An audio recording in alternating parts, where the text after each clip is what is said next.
Hello! Welcome back to my channel. అందరూ ఎలా ఉన్నారు? నేను చాలా బాగున్నాను. ఈరోజు మీకు ఒక స్టోరీ చెప్తా. ఒకసారి ఒక గుడి ఉంటుంది. గుడి దగ్గర 2 దారులు ఉంటాయి అన్నట్టు.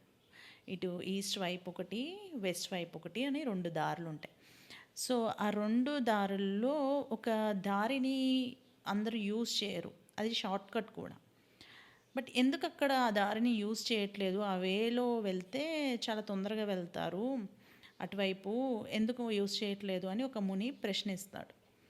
అప్పుడు అక్కడ ఉన్న వాళ్ళు అంటారు, ఆ దారిలో అంతా ఏదైతే ఉంటుందో పాములు ఉన్నాయి.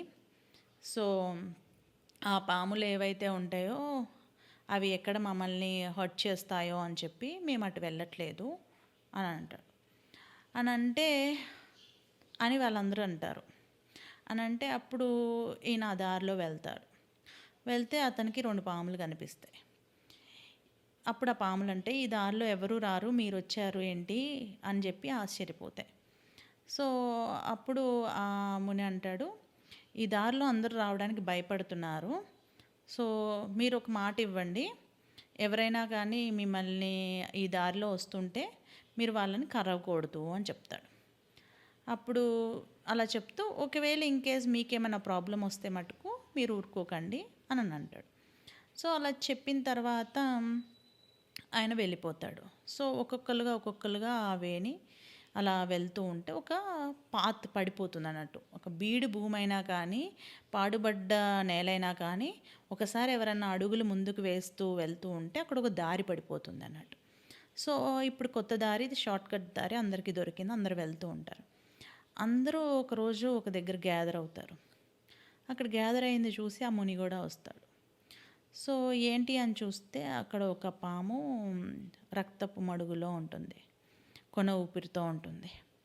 సో అప్పుడు ఆ పాము చెప్తుంది ఆ మునితోటి, చూసారా, మీరేమన్నారు, ఇక్కడ దారి ఏదైతే ఉంటుందో ఆ దారి అందరికి ఉపయోగపడుతుంది, ఎవరిని కరవకూడదు అని అన్నారు. కానీ ఇవాళ నేను చాలా కైండ్గా ఉండడం వల్ల నన్ను అందరూ కలిసి హర్ట్ చేశారు అని చెప్తుంది. అప్పుడు ముని అంటాడు, వాళ్ళందరూ కలిసి నిన్ను హర్ట్ చేయలేదు, నిన్ను నువ్వే హర్ట్ చేసుకున్నావు అని. అదెలా అవుతుంది, మీరు చెప్పినట్టే విన్నాను కదా అని అంటే అప్పుడు ఆ ముని చెప్తాడు, ఈ దారిలోకి అందరూ వెళ్ళనివ్వండి, ఎవరిని కరవద్దు అని చెప్పాను. కానీ వాళ్ళు మిమ్మల్ని ఎప్పుడైతే అడ్వాంటేజ్ తీసుకొని హర్ట్ చేస్తారో, మిమ్మల్ని కొట్టడానికి వస్తారో, అప్పుడు మీరు బుస కొట్టాలి, మీ మీద మీరు వాళ్ళ మీద తిరుగుబాటు చేయాలి అనేది కూడా నేను చెప్పాను, మీరు అది సరిగ్గా గమనించలేదు అని అంటాడు. ఇప్పటికైనా అక్కడ ఆ పామును చూసి చుట్టుపక్కల ఉన్న పాములు అలర్ట్ అవ్వండి, ఎప్పుడైనా ఎవరైనా మీ మీద అటాక్ వస్తే మీరు ఎప్పుడు సైలెంట్గా ఉండకండి అని చెప్తాడు.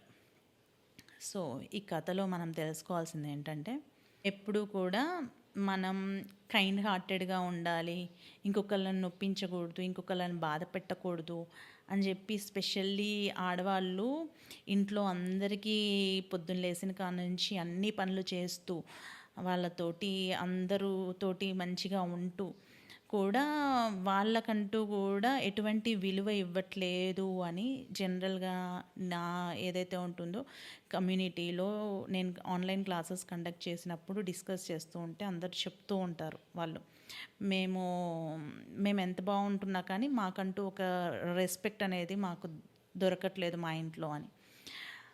సో ఇక్కడ ఆలోచించాల్సింది ఏంటి అంటే, టూ మచ్గా కైండ్గా ఉండడము, నన్ను నేను సాక్రిఫైస్ చేసుకుంటున్నాను అనే ఒక భ్రమలో నుంచి బయటికి రండి. మీకంటూ మీరు ఒక బౌండరీని సెట్ చేసుకోవాలి. అది ఎవరైనా, మీ పిల్లలైనా, మీ హస్బెండ్ అయినా, ఎవరైనా కానీ మీకంటూ ఒక బౌండరీని మీరు ఎప్పుడైతే సెట్ చేసుకోరో అప్పుడు అందరూ మీతోటి ఆడుకుంటారు, అంటే మీ విలువని అందరూ తీసేసుకుంటారు.